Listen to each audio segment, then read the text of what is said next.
Welcome to another episode of Reverse Ambition, a podcast that features those who take a leap of faith to follow their dreams and their passions. My name is Kelsey Cooper, also known as the Social Broker, and I'm very excited to speak with today's guest. She's a trailblazing expert in the field of dentistry. She's a #1 best-selling author and is an award-winning cosmetic dentist to the stars such as Cardi B, Wendy Williams, Anthony Anderson, Common, just to name a few. She was recently voted as one of the top 25 women in dentistry by Dental Products Report magazine and was also named as one of Clear's most influential dentists in America. Known as the Queen of Smiles, she has shared teeth whitening tips and oral health tips on national TV shows like The Dr. Oz Show, as well as local TV morning shows across America. She is from Flint, Michigan, but she currently practices in Brooklyn, New York. Please welcome celebrity dentist Dr. Catrice Austin, the Queen of Smiles. What up, Catrice? Woo-hoo. Hey, how you doing tonight? Girl, I'm good, man. I appreciate you for getting on here to share your journey with me and my listeners. I'm very excited to get our pleasure. conversation going because I know you have a dope story.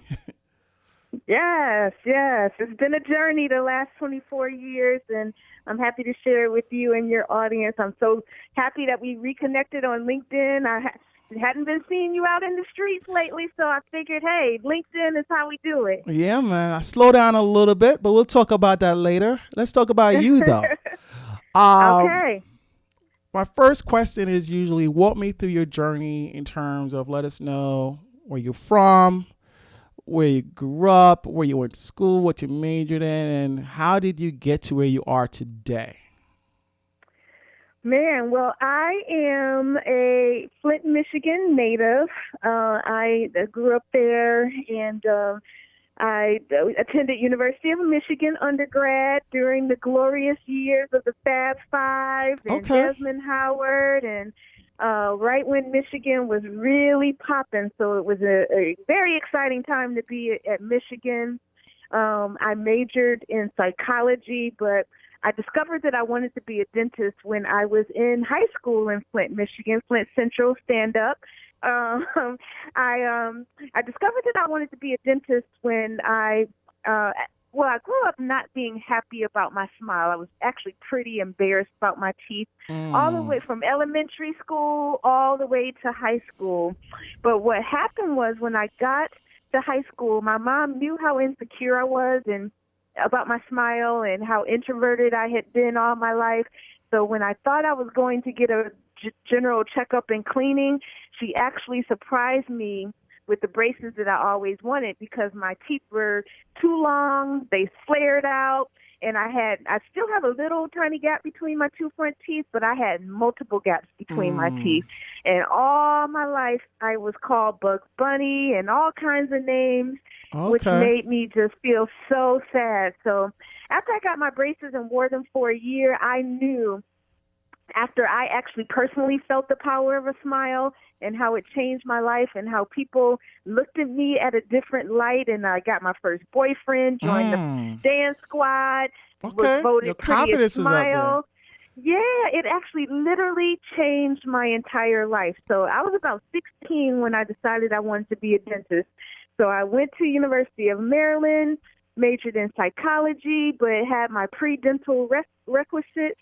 And then after I graduated from Michigan, I attended dental school at University of Maryland in Baltimore. And I chose, the cool thing was Michigan and University of Maryland fought to have and recruit the most black dental students. So I was going to be cool either way, but I decided that, I grew up in Michigan. If I stayed and went to Michigan for dental school, I felt like I would never leave Michigan. So I chose University of Maryland in Baltimore, and it was my chance to grow up, see another part of the world, and get that support. They really supported African-American dental students there.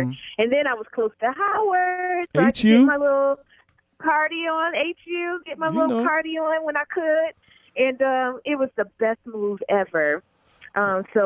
Did University of Maryland for 4 years. Undergrad is 4 years. Dental school is 4 years. and then I headed to New York City to start my career. Why New York? Huh? Why New York? So when you graduate dental school, you have the option of doing a residency, that 1 year extra training. And there happen to be more hospitals and dental training facilities in New York than there were in the D.C., Baltimore area. Okay. And then everybody that went to Howard's Dental School and Maryland's Dental School wanted to stay in the D.C., Maryland area, so it was very competitive. And then in my thoughts, I'm like, shoot, I've been in school for 9 years. Why not go to New York and just turn up for a year, do this training, right? Just live life a little bit. And that was literally the best thing that I ever did, because in the 90s, I graduated dental school in 96. You already know what New York in the 90s was like. What? With Diddy. And everything was on comedy, fire. Def Comedy Jam, man. When I got to New York, there was no way I was leaving New York City. I was like, I'm good. I am at home. Where did you settle? Where part of New York did you settle? So I went to Brooklyn. My hospital was at Lutheran Medical Center in Sunset Park, Brooklyn. I lived in Brooklyn for the first 7 years of my life, and then I ended up moving to Jersey because I needed some space and some amenities. Right. But Brooklyn was where I started my career, and now I'm back in Brooklyn 24 years later.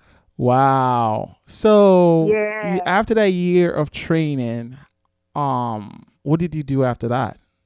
Well, so during that year of training, I was still a little broke, had student loans. So this girl, you know how it is when you graduate, you still don't have money. Right. So this girl that was doing the residency with me, she was like, you like comedy? I'm like, yeah, I love comedy. I like to laugh. So back then, Def Comedy Jam was popping and comedy clubs in New York was popping. So every Sunday, I go to the Boston Comedy Club in the Village of New York, and for $5, you could see a comedy show. And mind you, Def Comedy Jam is just introducing us to all these comedians, and they would show up at this comedy club, which was $5, and you'd see a young Tracy Morgan. I saw Kevin Hart when he was just starting his career, and I started going there every week, and I started meeting comedians. Wow. Well, they literally became like my family members, because they're like, you're a dentist? And at the time I was 27, 28. You are a dentist? You're black, you're female, and you're cool? That's dope. Hell yeah. Yeah, you stay in New York and we'll support you. Wow. And so we started going bowling every other Monday, and then they'd be like, I'm opening up for this music act, because, comedians open up shows. And so they kind of took me underneath their wings, and I started meeting more people in the industry. Meanwhile, back at the ranch, you had Club Envy, Club Cheetah, Puffy had you was getting it in. So every Tuesday, I just started to hit the streets of New York, because once I saw that I could get access to celebrities, I was like, these are the people that need to have a beautiful smile. So I literally, without even having an office, I just put it on my business card, Dr. Catrice Austin, Dentist to the Stars. And I was like, I'm going to work this out. I'm going to speak it to an existence. And when I get, I'm going to look for office space. And when I start to meet celebrities, I'm going to build a celebrity clientele. And that's what I did. I put it on my card. I hit all the New York hot spots. And then I went to Justin's one Tuesday. Puffy used to have his restaurant, but at the end of the night, he turned that thing basically into a club, and everybody, Jay-Z, Mariah, everybody would go there. So I see legendary Isaac Hayes. He was on the radio doing a radio show. He was just doing South Park, the TV show. So he was kind of popping, and I'm like, man, my mom used to play his records all the time. Let me go over there and introduce myself. What do I got to lose? Wow. So I go over. He's having dinner with about 5 people. And I just go over, interrupt him, and say, excuse me, Mr. Hayes, I'm Dr. Catrice Austin. If you ever need a dentist, I am here in New York City. Let me know. I would love to be your dentist. And he was like, no way. You are not a dentist. Wow. And I'm like, yep, yes, I am. He was like, sit down and have dinner with me. Oh, wow. And that turned my entire career and life around. How? After sitting down, having dinner with him, he was like, I believe in you. I'm going to support you. And so he, a lot of celebrities would do this back in the day. They would send their assistants and make sure I was legit, because I didn't look like I could be legit at the time at 28 with my own practice. So you had your own practice at 28? I did. So while I was setting up things, while I was doing my residency, and I discovered that I wanted to stay in New York, I started looking for office space. So I went to the How does somebody who is broke as hell find office space and afford an office space? This is how it just God being good. I went to the SBA office. I'm thinking, okay, I'm gonna need a loan. I'm gonna need to figure out how to do a business plan. And so I got a loan office, a small SBA. They have counselors, and so the counselor was like, I actually just met this Black female root canal specialist in the library. I need you to meet her because maybe she can help you, Dr. Karen Gear. So when I met her, she was like, I know tons of dentists that will let you rent space in their office. They will need to share office space, so that way you don't need to like get a $100,000 loan on top of the loans you're already paying. Right. Just rent space in somebody's office, and that's how you start. So she was like, I know this dentist, this Black dentist, that's on 57th Street, which if you're not in New York, 57th Street is like the Rodeo Drive of New York. And so she took me to meet him. And he had been on 57th Street for like 35 years. So when I met him and I was like, yeah, I'm going to be the dentist to the stars, he was like, really? You got all these big dreams. He said, I'm going to put you to the test. I'm going to help you. And a matter of fact, I'm going to let you use my office. I'm not going to charge you rent. I'm going to let you use it for free. You got 6 months, young lady. 57th Street. 6 months to build your business without me charging you. And let me see what you got. Let me see what you got these dreams, go for it. Wow. And that's how I started my business. Wow. For free with the help of a Black male dentist on 57th Street. What's his name? Once I had the space, boom, I was good to go. What was the dentist that helped you name? Dr. Albert Thompson. Okay. Dr. Albert Thompson. So I owe him everything, because who does that without wanting anything? Wow. So exactly. that was amazing. So once I said, okay, I'm going to be the dentist to the stars. Now I got the location. Now I got my first celebrity client, because Isaac sent his assistant. She came, gave me the thumbs up, and then he was actually in my chair. And then I was legit. I didn't have to fake it till I made it anymore. I had my first celebrity client. And then my mother was like, you know what? If you're going to be a celebrity dentist, you need a publicist. Now, back in the 90s, dentists having, publicists is what the celebrities got. So she was like, you need a publicist. If you're going to do this, you need to do this. So she was like, I know exactly who you need to call. Call Eddie Murphy's publicist, Terry Williams. Wow, I know Terry. Call Terry Williams. So I cold called Terry Williams, introduced myself, tell her who I am, what I do, and she was like, dentist to the stars, Black dentist. Oh, this is a great story. But honey, the accounts that I handle are $50,000 a month or higher. So yeah, I'm not in your price budget, but my girl Renee Foster is. Give her a call. Wow. Give Renee a call. She was like, girl, I need my teeth done. You do my teeth. I'll do your PR, and let's get it. Wow. And that's what happened. I bartered some free publicity to do her cleanings and be basically her dental plan. And she got me in Essence, Black Enterprise. That just completely just took my brand to the next level. Wow. So you did that within 6 months, or? I did that within, let's see, Isaac came within the first 6 months, and then the PR came in the first year for sure. And in the meantime, Isaac is like taking me to the Grammys, taking me to the Acapulco Black Film Festival. Was he trying to holler at you, or he's just being straight a good dude? That's the cool thing. He never tried to holler, which was the most respectful thing, because you think somebody like that that's putting you on, they're going to want to sleep with you. Never, because you were a young thing, too. You were like 28, Beautiful I'm smile. young and fine, body The still, swag was on point. still, yeah, everything on point. So that was the most what I respected about him so much. He was on the radio, so he had a mailing list. He's like, here's my mailing list. What? Send out flyers or whatever you need to anybody you want. And so, Wow. yeah, you remember the Prasad brothers who Yeah, used those to are do my guys. yeah, their offices were on 57th Street, down the street from my office. So when I actually reached out to them because they had the Tangeray account, they used to do Tangeray parties, I all remember kinds that. of parties. Yeah, so they had a huge mailing list.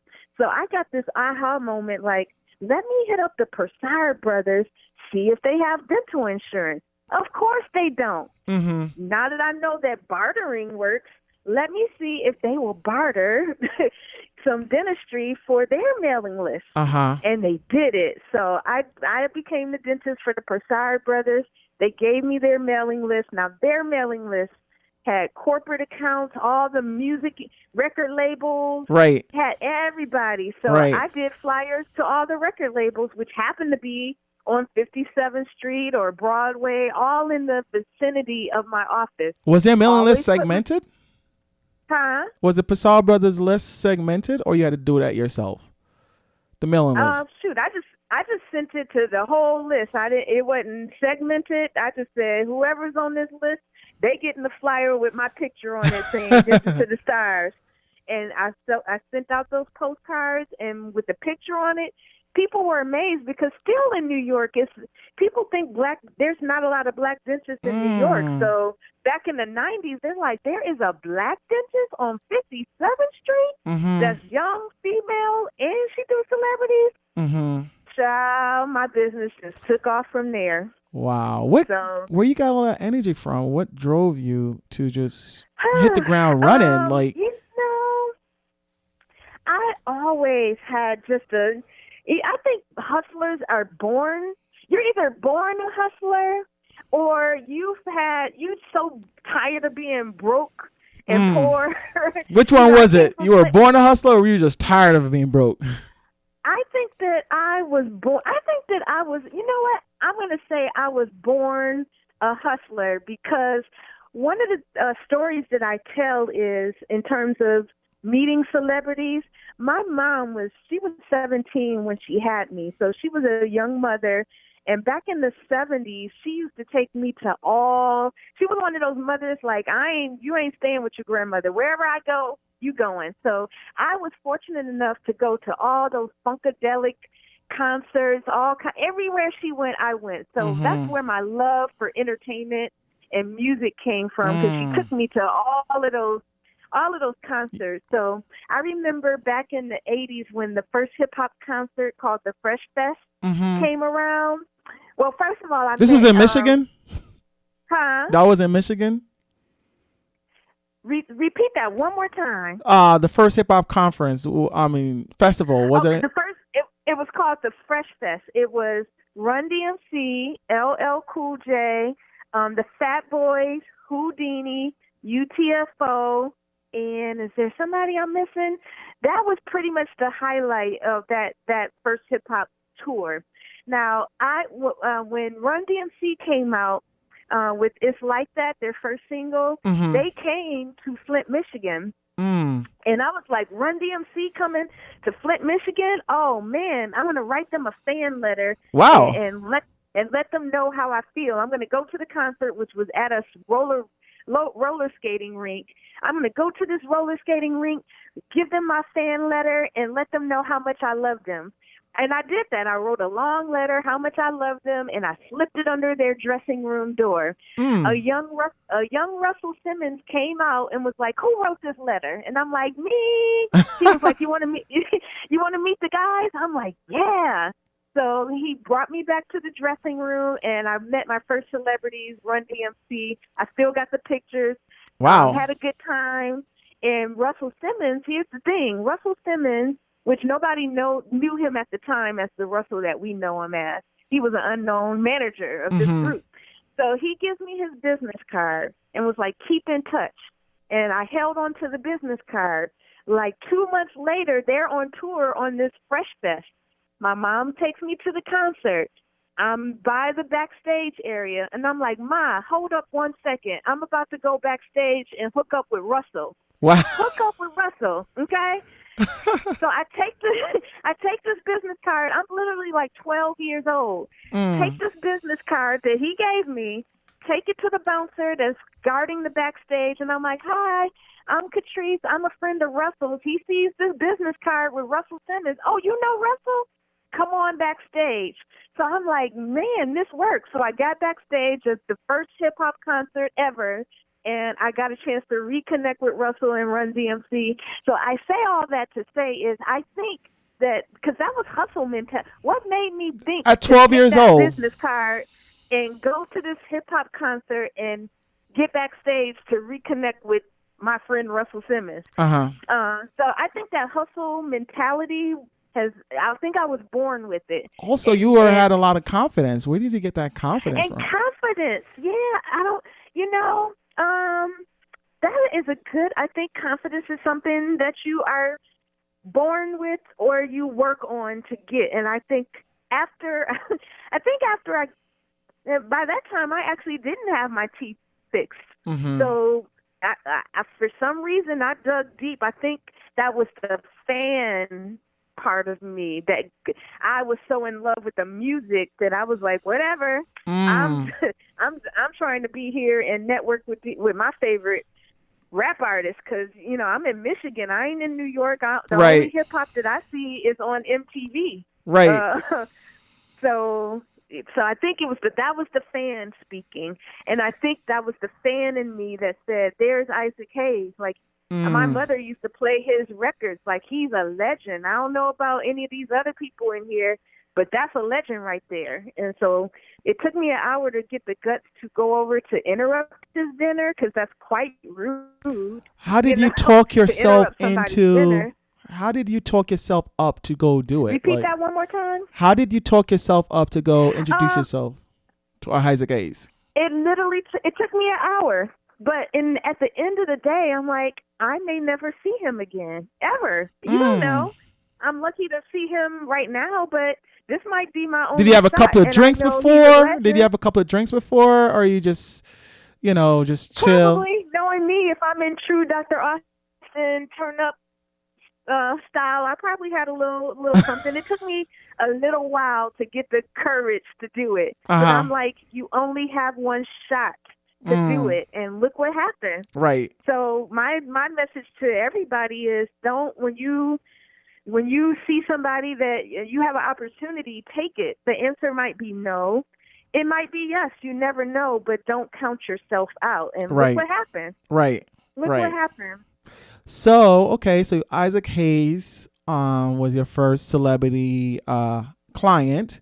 Then you got the Passar Brothers list, and you got a great PR person. How did things develop once you got all that in place? Once I got all of that in place, it developed very quickly. My practice really started to take off. Because I was unique at the time, and there weren't any competitors, unlike now. Everybody wants to be a celebrity dentist now, but back then it was very special. I was in Dr. Thompson's office probably for another 1.5 to 2 years, and then I grew so fast that I needed my own space. So that was great that I was able to build a clientele, and I was able to get my own office space in that same building. Oh, nice. One of the things I realized, however, it was a shoe store, and turned that baby into a dental office, and it was amazing. One of the things that I learned was that when I started my business, I didn't have any formal training. It was like I asked Dr. Thompson, how do you do this or how do you do that in terms of running a business? I didn't know. They don't teach you business in dental school. So one of the best decisions that I made was I hired a dental consultant, which cost about $10,000. But that investment really taught me the business of dentistry and how to properly grow a business, keep a business and how to operate a business. So that once I did that, it was game over. How old were you then? Like 29, 30? You were still a young woman. I know I look like I'm still in my 20s, but yeah. So it was an amazing start, and just the other person that was very, very, very key in those early years was meeting Mona Scott Young, and how did you meet her? She was we actually got an award together when people started to recognize me as being a young Black dentist with my own business in my 20s. I started like winning awards and getting awards, and I got an award with Mona Scott Young, and nice. we built a friendship. And at the time, she was managing artist with Chris Lighty at Violator Management.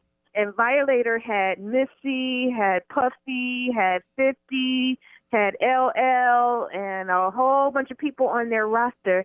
And basically, once she became my friend and client, Busta Rhymes, she started sending me her roster. Wow. And that started to, I got Busta had been with me for over 20 years.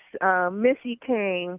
Eva Marcel was on her roster as when she won America's Next Top Model. Nori was on the roster. So I started to get more of my celebrity clientele just by having the relationship with Mona. And then 20 years later, when Mona has Love and Hip Hop, and she has this new unknown girl on her show called Cardi B. Oh, okay. Everybody is talking about her teeth and how she talks.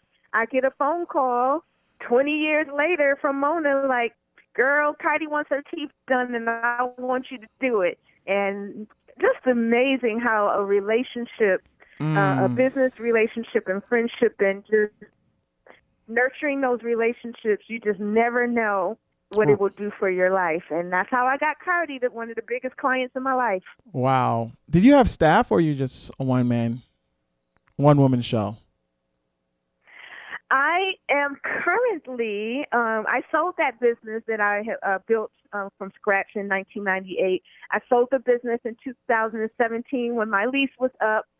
And now I have reestablished, I've downgraded, I don't have a staff. I basically work by appointment, just doing cosmetic dentistry.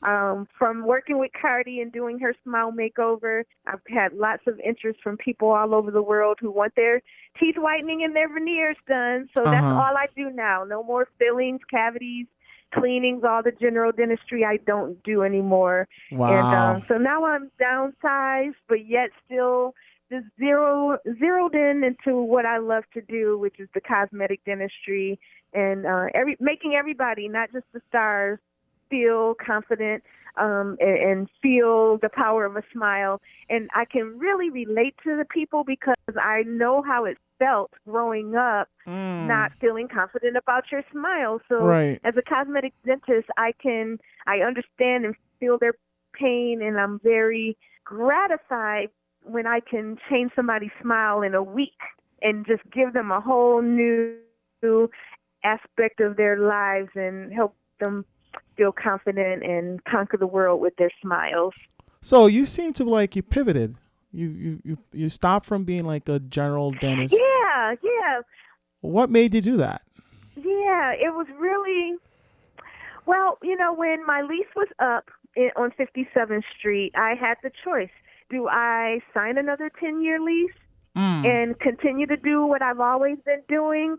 Or, this has been it was 19 years that I ran that business. And I'm like, okay, I have the opportunity to not sign the lease and do something different, because I just felt like if I kept doing the same thing that I had been doing for the last 20 years, that I would be stuck and felt in a rut. And I had been, I had written a couple books. I was on the speaker circuit, spreading When our did you message time to across write the books? world. When did you find the time to write your books? It's like that hustle mentality. I am a night owl by nature. So I do a lot of my work right now at night and always found time. I'm like a forever college student. Even though I might work until 8, 9 o'clock, I have a drive and I have most of my energy at night. So that's Wow. when whatever morning is for people, nighttime is that for me. That's when I can think. That's when I'm creative. You're And not I tired? always You're not tired from a long day? I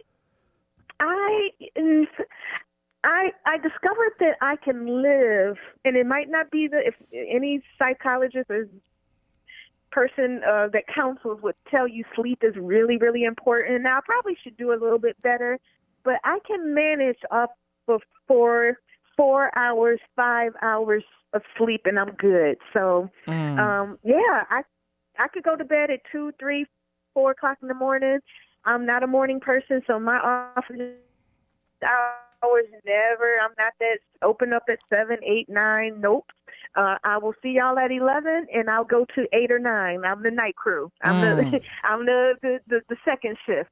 So yeah, I am creative, and so during this coronavirus and COVID quarantine, I done wrote another book, 2 You wrote a webinars. book? Like I'm getting. Oh yeah, it's coming out next week, baby. It's on. Oh, wow. So I am thankful for this downtime where people are complaining that they're bored. I'm like, I got time. Wow. It's on and popping. 2 webinars, a new book, all kinds of stuff popping off. So that's How the hell that's you the stay so hustler. focused though? Like, what It's just your mindset, and my mother is she's that mother that is very motivational, that's inspirational. She keeps me on my toes, and I just stay positive a lot because of her. And it's just about the law of attraction. If you're thinking negative, if you're thinking about bills, if you're thinking about how you're going to make it, we're all in the same boat. We all are not working right now. Nobody can pay their rent, honestly, right now. We ain't making money. So right. it's an economic challenge, but just think about the good things that you have time to sleep, to create and work on those projects, organize. So I'm thinking about the positive and all the things that I do have time for, the things that make me happy. I can't be in the club right now, but darn it, Be Nice is making me very happy right now. I feel like I Right. am in club quarantine and I'm still able to network with people. I have actually made more connections during this COVID quarantine. Like, people are at home. If you want to get at a celebrity, you got to get in them DMs. Wow. Oh, you don't mind sliding in DMs, huh? I am in the DMs. Like, I was talking to some more yesterday. D Nice was on my live 2 nights ago. I'm what? This is the time. If you're not taking advantage and not seeing the good part of what this is for, you are missing out. Oh, you're a straight hustler, in people's girl. DMs. This is it. Let me ask you something. It's an economic. Have you ever had a down point during this journey? You seem like you always keeping it going, and you always like making something happen. Have you ever have a down point? The 2 down points. The first down point was in 2008 when the recession hit. I felt it deeply. And I feel for the people. I am lucky that I'm downgraded now. I don't have employees. When I look at the news, people are like, man, I need to open my business so my employees can eat. Well, I don't have that problem right now. But in 2008, when the recession hit, that was very hard financially. And it did take a toll on my business because nobody was thinking about getting their teeth done. That was the last thing that they were thinking of. So that was a little bit of a challenge.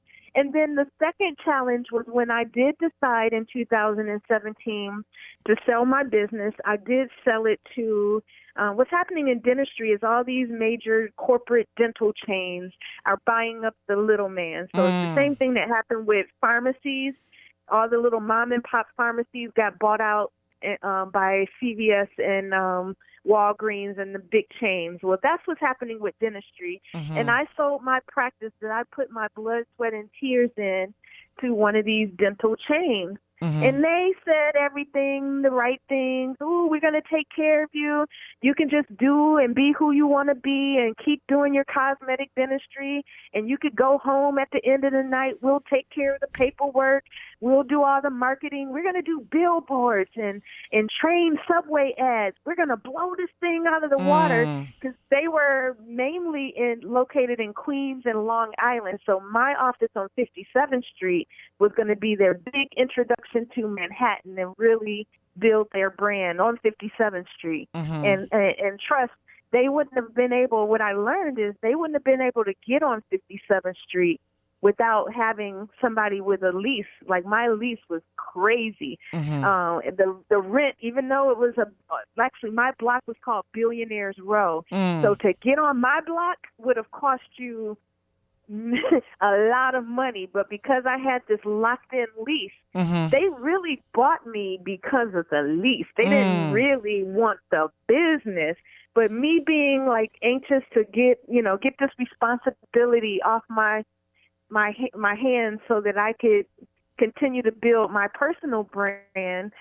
I sold to the wrong people, and as soon as I signed on the dotted line, they didn't do anything that they said they were going to do. They did no marketing. They did nothing. But now when I'm an employee working on commission.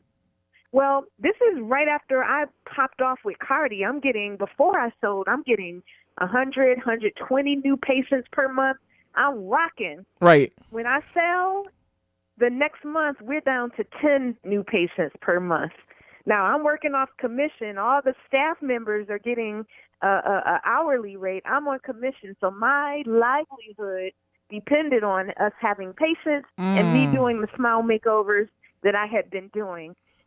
First month, I made $800 in commission. What? For the month. What? Second month, another $700.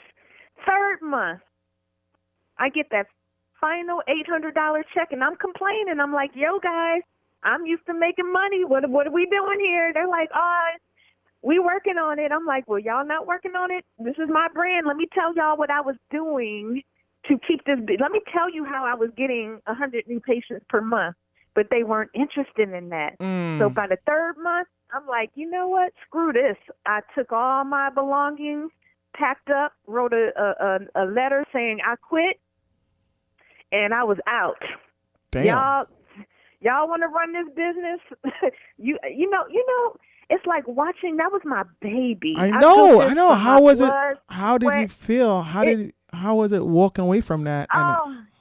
It was the most depressing. The first time that I could say I was depressed in my life, because it's nothing. It's like watching your kid just deteriorate. Like your baby is just going down. It's like watching your kid deteriorate, and there's nothing you can do about it.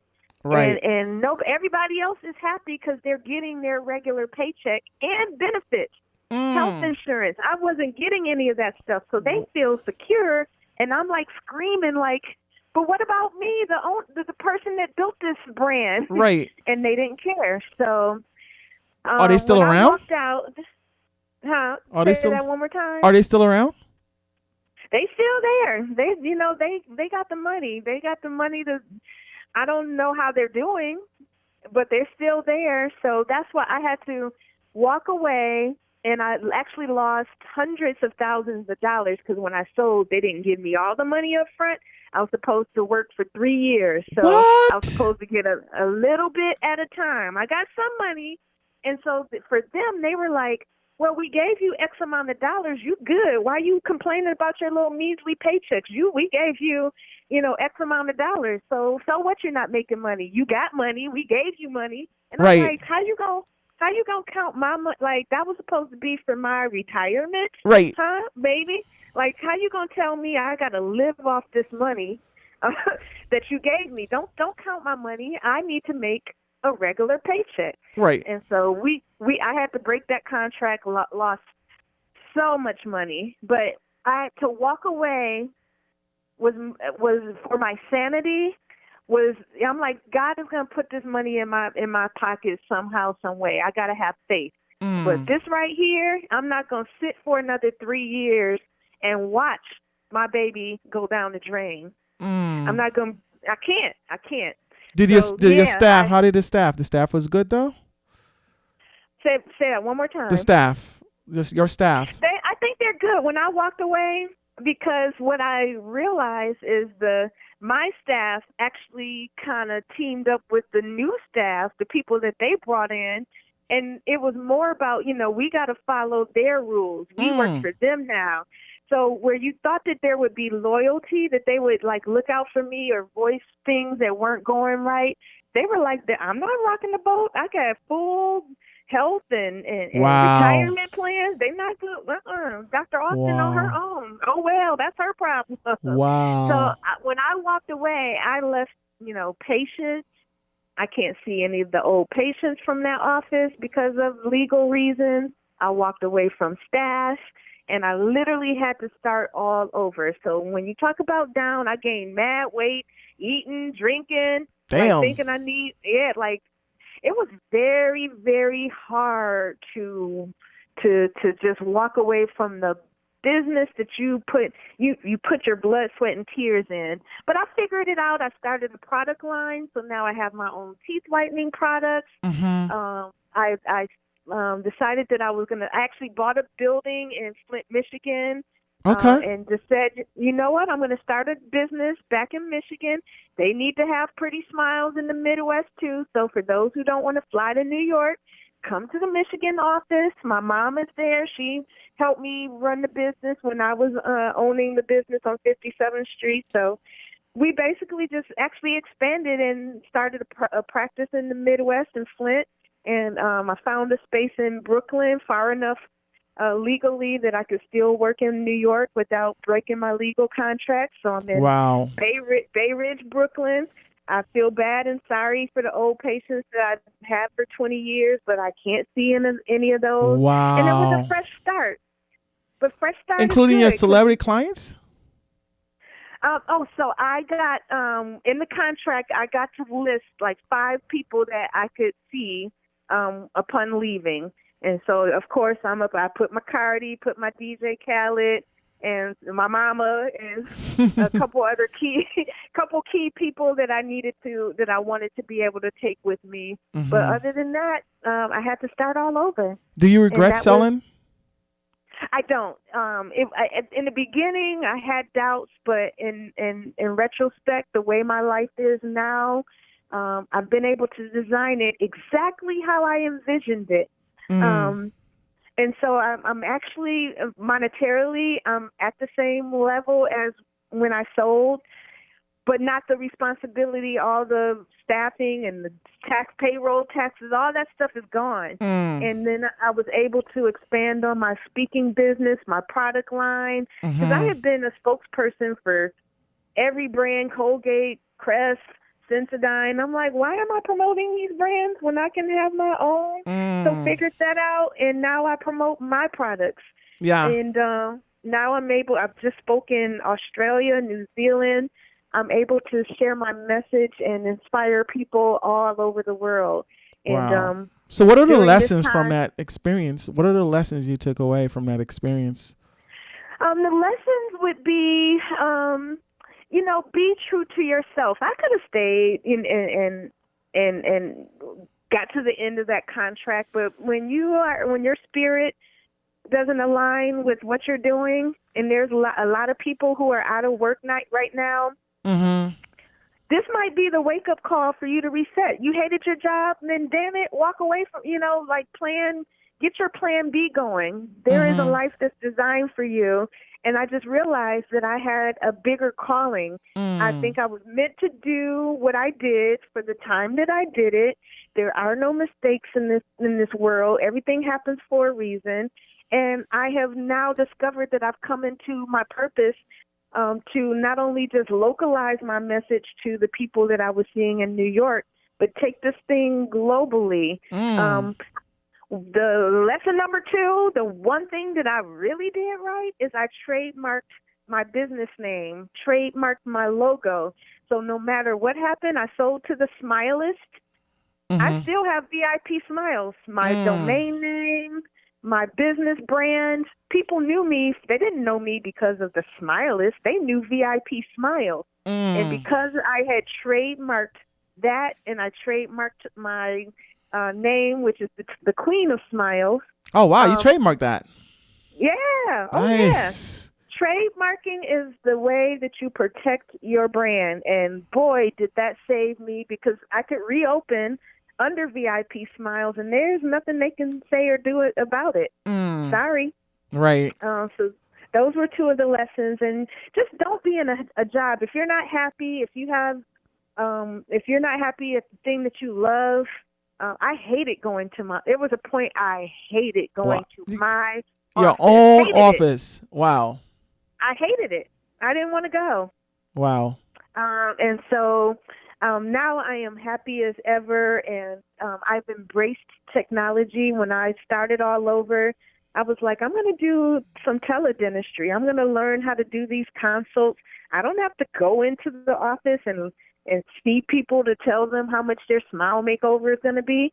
And so when this coronavirus pandemic hit, I was already set up. I'm doing consults online. I've been doing it. So where other dentists are like, I don't know what I'm going to do. My office is closed.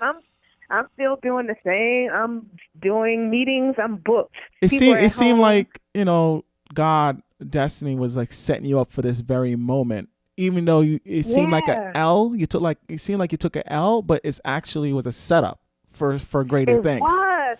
A setback is a setup for a comeback, is the famous saying. Wow. A setback, that temporary setback, was just setting me up, get out of that situation, and set me up for the biggest comeback ever. Wow.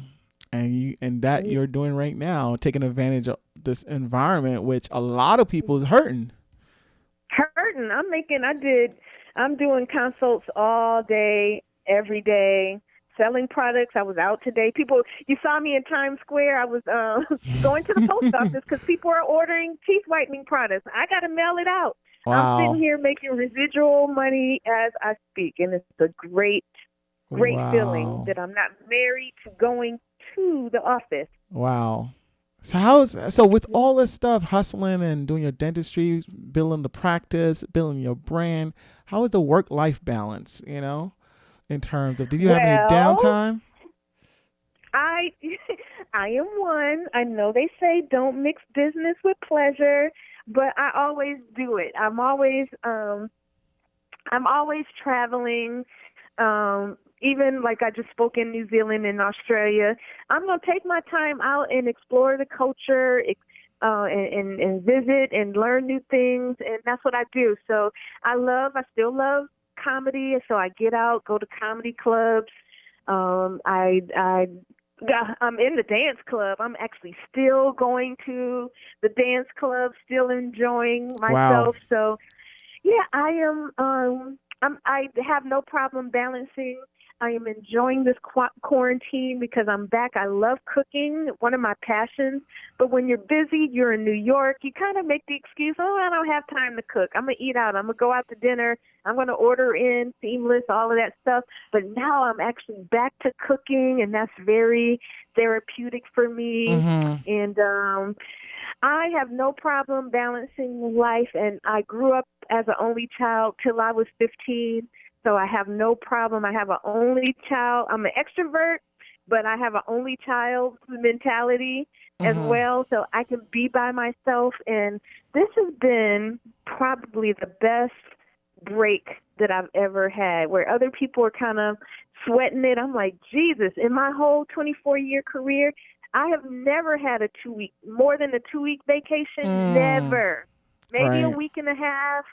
But this has been the reset and break that I've always needed. So I'm taking full advantage of it. Now, when I go back to work, it's going to be insanity. It's going to be crazy. So I am enjoying it while I can. Any plans for a family, or is it you just doing your own thing? Child.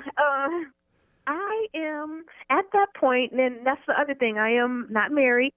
and I attribute that to me being married to my former business. Mm-hmm. So I think at this point now that I have freedom and I have the ability to kind of plan my life without the responsibilities that I would like to design for myself, Mm-hmm. I am ready to explore a family. I don't know if I'll have physical children through my body, but we will see. I'm ready to settle down. I'm ready to settle down. You see how I'm struggling because I never thought that I would say the words Right. that are coming out of my mouth. Right. But yeah, I think I'm ready. I think that would be a nice addition if I found the perfect partner that could here's the thing, and you probably if you got some friends, I'm just saying, hook your girl up. I'm saying. But it's going to take a special person that could understand my drive and my lifestyle. And not so be intimidated by it.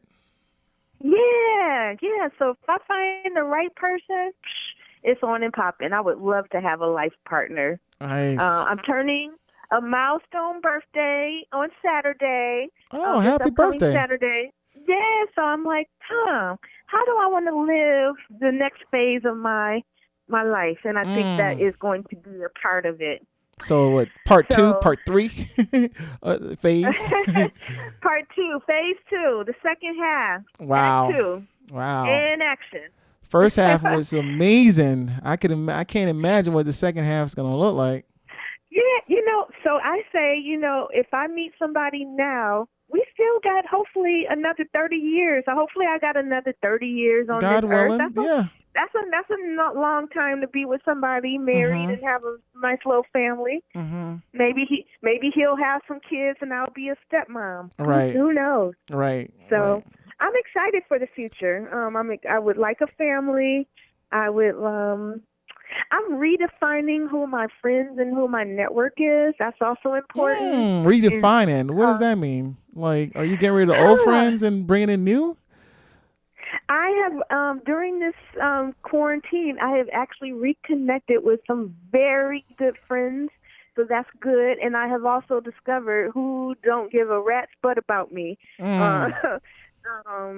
I found that out. I had a little surgery last year on my foot before I sold the practice. I had surgery.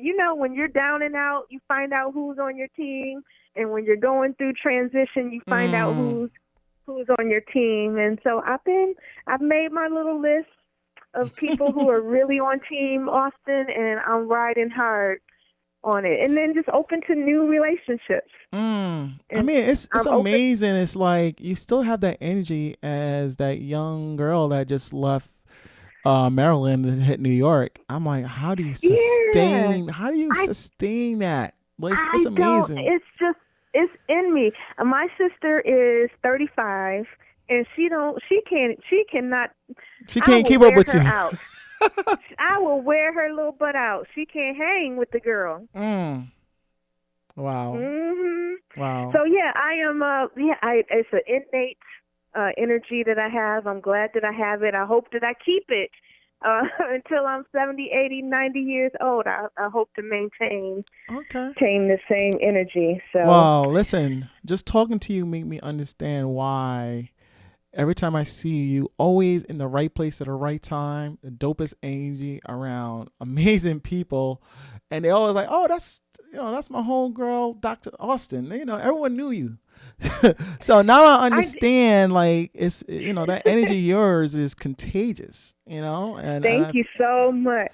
People gravitate to it. So thank you for sharing this journey. Thank you for allowing me to share it. And hopefully if just one person gets any kind of message out of it, I'm happy. Well, I think a lot. I mean, during the conversation, you dropped so many gems.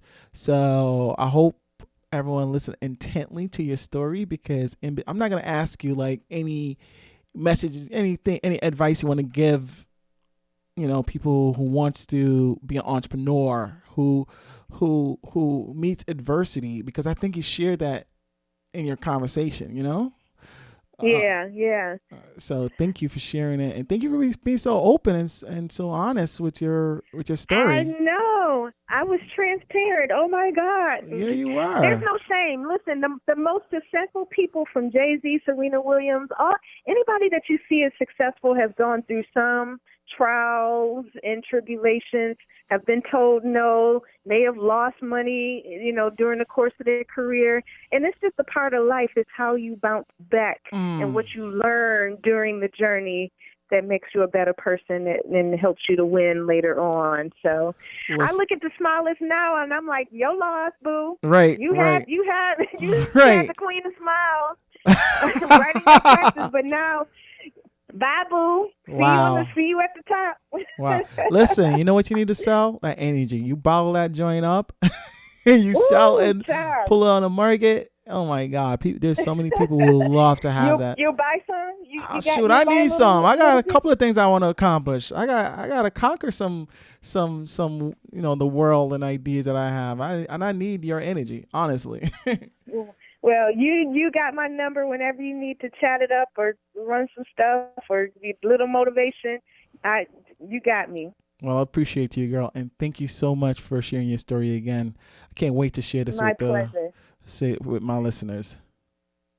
All right, everybody follow me at Dr. Catrice Austin. And if you need anything from me, any advice or dental services, VIPsmiles.com. All right. You hear that, y'all? Appreciate you, girl. Bye. Thank you so much. You stay safe and stay motivated. And I will see you on the gram or LinkedIn or somewhere that we've been seeing each other. Oh, yeah. I'll be holding on to your coattail, girl.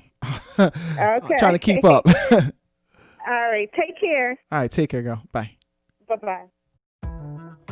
Thank you all for tuning into Reverse Ambition Podcast. It is really a pleasure sharing these amazing journeys with you. It may take some time for you to find your purpose and realize your dreams, or for your purpose and dreams to find you. When it happens, don't be afraid to pursue them. Be more afraid if you don't. Trust God, trust your journey, and most important, trust yourself, and it will all work out. Until next time, I am Kelsey Cooper, the Social Broker. Thanks again for listening.